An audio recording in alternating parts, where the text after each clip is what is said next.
Hello, Christian. Uh, let's go ahead and take a look in YouTube. Everything tight.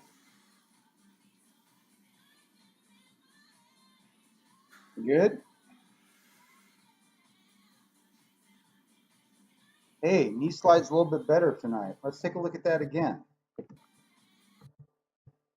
Okay, knees are getting out there. Back angle's set. You're about a third of the way down now, right?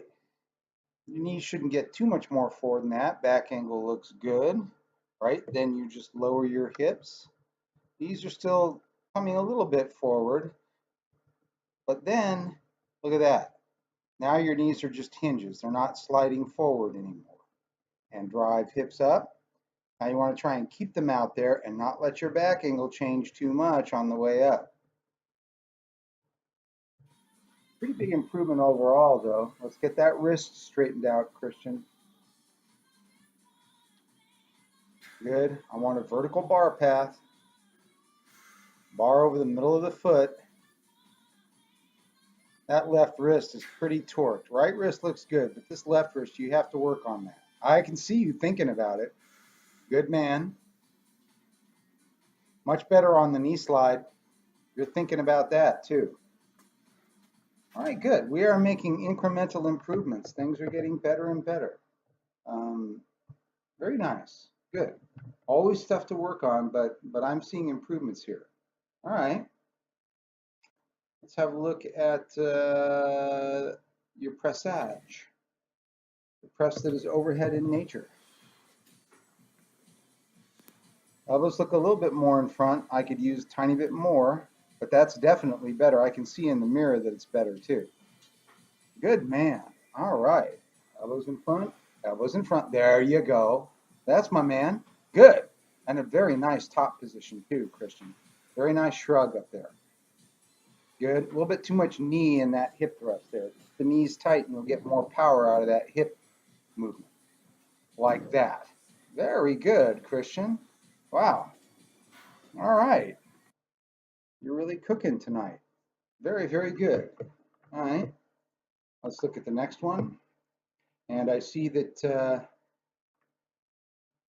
you film from behind as I requested. See, I can see when you set, well, I can see when you set your back by looking at your shirt, I can tell if you're tight enough. Now, from behind here, I can tell you that your hips are a little bit low. Your hips need to be a little bit higher. Your knees are a little bit too far forward here. So I need the hips to be a little bit higher. And one way I can tell that they need to be higher, aside from your knee position, is that when you start to pull, take your grip. Now look at this.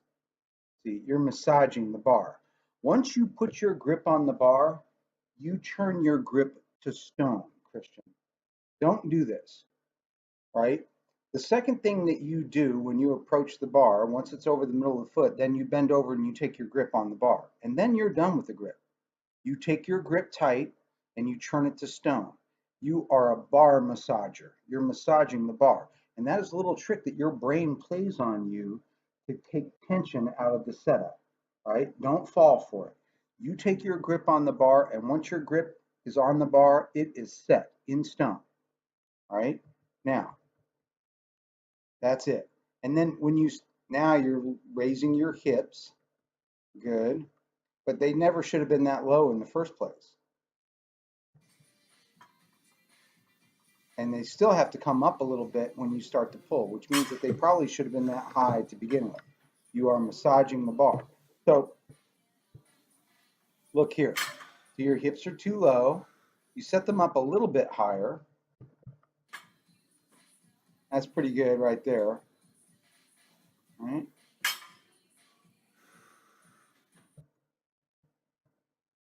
You actually lowered them a very tiny bit right there. Now let's see what happens when you start to pull. So your hips have to come up a little bit, right? They have to, because physics and because anatomy, you have to engage your hamstrings completely, right? They have to be drawn out to their full extension. This is where your hips belong at the start of the movement, right? Your hips should, this is where your hips go, right? You don't want the bar to put your hips in that position. You don't want the force that you're exerting against the floor to put you in that position. One thing that we know about pulls from the floor is that the moment the bar leaves from the floor, and this is that moment, as you can see right here, your back, your arms, your legs, all of your diagnostic angles will be correct because they have to be at any non-trivial weight. This is where your back belongs during the setup, right here at this angle. Now, once you've got the pull underway, you're kind of not bringing your chest out of the hole enough. So you're not opening up your hips quite fast enough. You're using all leg and not opening up your hips. So you do need to open up your hips a little bit as you come out of the hole. Now you start to catch up. Let's look at your lockout. Pretty good. These are definitely better. Now there, you're setting your hips a little higher, but you can see how it's still not quite high enough. At the moment the bar leaves the floor, you can tell where your hips need to be, right? So if your hips are coming up a little bit as you first start to push the bar off the floor, you know they weren't high enough during the setup, okay? So, real nice job there. A lot of things got a lot better tonight in a way that I really like to see. So you're very coachable. Things are moving all in the right direction, and we will proceed as planned. Nice job. Take care.